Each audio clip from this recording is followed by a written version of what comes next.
தினம் தினம் கற்றுக்கொள்ள வேண்டிய ஆர்வத்தை நம் பிள்ளைகளுக்கு கொடுக்க வேண்டும். நீங்கள் எல்லாரும் திருவிளையாடல் படம் பார்த்துருப்பீங்க இல்லையா? எல்லாரும் பார்த்துருக்கீங்க, நிறைய பேர் இப்போ பெரியவங்களா இருக்கீங்க. அந்த திருவிளையாடல் படத்திலேயே நமக்கு பிடிச்ச காட்சி எது? அந்த நாகேஷும் சிவாஜியும் பேசுவாங்களே, பிரிக்க முடியாதது எது, சேர்ந்தே இருப்பது எது. அந்த சீனை இன்னைக்கு பார்த்தோம். அந்த சீனுக்கு பின்னால் ஒரு சின்ன சம்பவம் இருக்குது, சொல்கிறேன் கேளுங்க.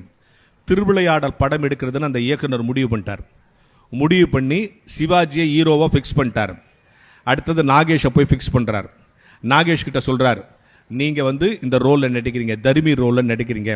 நாகேஷ் சொல்கிறார், வேணாம் சார், சிவாஜியோட நடித்தா நான் எடுபட மாட்டேன், வேணாம். இல்லை நீங்கள் தான் நடிக்கிறீங்க. நாகேஷை ஃபிக்ஸ் பண்ணியாச்சு. Particular scene shooting. எந்த சீன்? சிவாஜியும் நாகேஷும் பேசுவாங்களே அந்த சீன் ஷூட்டிங் நடக்குது. சீன் ஷூட்டிங் முடிஞ்ச உடனே அந்த டைரக்டர் போய் சிவாஜிட்டு, அண்ணே இந்த சீனில் சூப்பராக நடிச்சிட்டிங்கன்னு கை கொடுக்குறாரு. யாருக்கு? சிவாஜிக்கு. ஒன்று நெட் அந்த யூனிட்டில் இருக்கிற லைட் மேன், மேக்கப் மேன் எல்லாரும் போய் சிவாஜி கை கொடுக்குறான். அண்ணா நான் நல்லா இருக்குங்க. நாகேஷ் ஒரு ஓரமாக போய் நின்ட்டார்.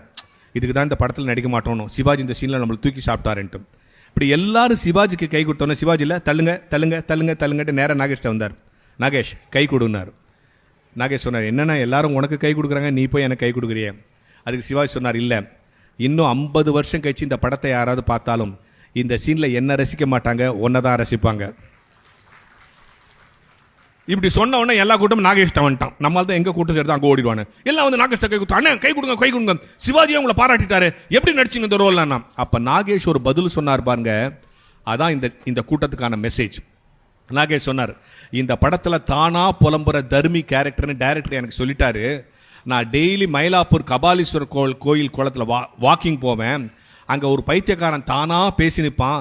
டெய்லி அவனை பார்த்து அவன் செய்யறத அப்படியே இங்கே செஞ்சேன். அந்த பைத்தியக்காரன் தான் எனக்கு இன்ஸ்பிரேஷன் சொன்னார். என்ன பொருள்? கற்றுக்கொள்ள வேண்டும் என்ற ஆர்வம் இருந்தால் பைத்தியக்காரனிடத்திலிருந்து கூட கற்றுக்கொள்ளலாம். கற்றுக்கொள்ள முடியாது என்று முடிவெடுத்து விட்டால் நாம் பக்கத்து வீட்டில் திருவள்ளுவர் இருந்தாலும் பயனில்லை.